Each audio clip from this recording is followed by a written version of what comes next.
চলুন আজকে দেখে নিন কিভাবে একেবারে অল্প উপকরণ এবং খুবই সামান্য সময় দিয়ে দারুণ স্বাদের একটা মিষ্টি চিত্তরঞ্জন বা ভাপা সন্দেশ কিভাবে বাড়িতে বানিয়ে নিতে পারবেন রেসিপিটি দেখে নিন। নমস্কার, আমি দেবযানী মণ্ডল, আপনাদের সকলকে দেবযানীর রান্নাঘরে স্বাগত জানাই। আজকে আমার রেসিপি যদি আপনাদের ভালো লেগে থাকে তাহলে অবশ্যই রেসিপিটি লাইক, শেয়ার, কমেন্ট করবেন এবং চ্যানেলটি সাবস্ক্রাইব করে পাশে থাকবেন। চলুন তাহলে দেরি না করে রেসিপিটি শুরু করে নেওয়া যাক।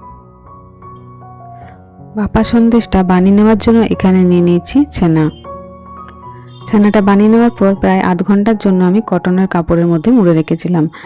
বেশিক্ষণ রাখার দরকার নেই, তাহলে ছানাটা খুবই শক্ত হয়ে যাবে। এরপর চলুন এটা খুব ভালোভাবে ভেঙে নিচ্ছি। কিভাবে এটা আমি তৈরি করেছি সেটি দেখার জন্য অবশ্যই আমার অন্য ভিডিওগুলো ফলো করতে পারেন। মিষ্টি তৈরি করার আরও অনেক ভিডিও আছে যেটার মধ্যে আমি দেখিয়েছি কিভাবে খুব সহজ প্রক্রিয়ায় আপনারা পারফেক্ট ছানা তৈরি করবেন। এরপর এখানে আমি মিষ্টির জন্য ব্যবহার করছি চিনি। প্রায় 1 চামচ মতন চিনি এখানে দিয়েছি। আপনাদের স্বাদ অনুযায়ী চিনির এখানে ব্যবহার করবেন, চাইলে নাও দিতে পারেন, কারণ ভাপা সন্দেশ বা চিত্তরঞ্জনে মিষ্টির ব্যবহার খুবই অল্প করা থাকে। এখানে এই চিনিটা খুব ভালোভাবে ছানার সাথে মেখে নেব। অন্য কোনো মিষ্টি যেমন রসগোল্লার জন্য যেমন ছানাটা খুব ভালোভাবে মাখতে হয় সময় ধরে, এই মিষ্টিতে সেরকম কিছু সময় লাগবে না। খুবই অল্প সময়ের মধ্যে ছানাটা মাখা হয়ে যাবে। শুধুমাত্র 5 মিনিটের মতো সময় নিয়ে এই ছানাটা চিনির সাথে খুব ভালোভাবে একটু মেখে নিলেই হয়ে যাবে।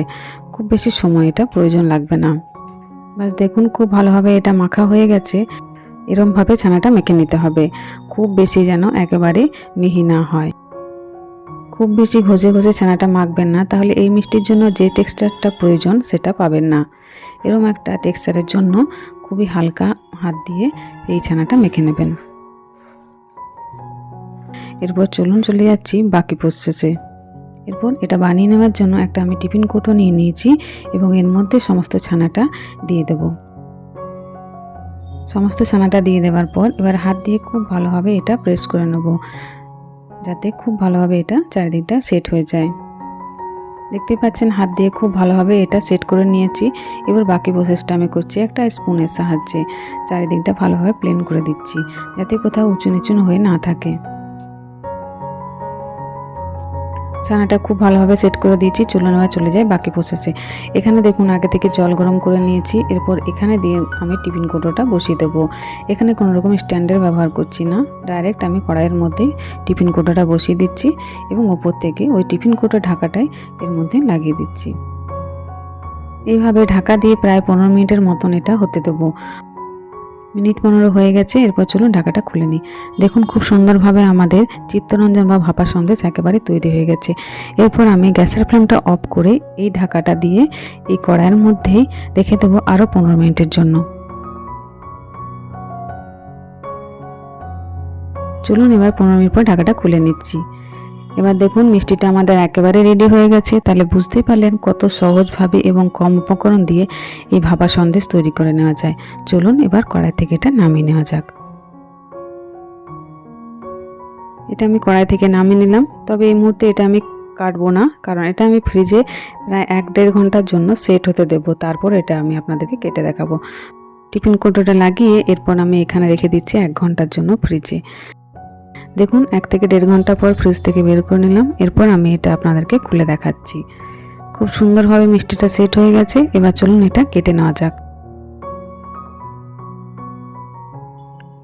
প্রথমে একটা ছুরি দিয়ে খুব ভালোভাবে চারিদিকটা ছাড়িয়ে নেব, হালকাভাবে, যাতে কোনোভাবে মিষ্টিটা ভেঙে না যায়।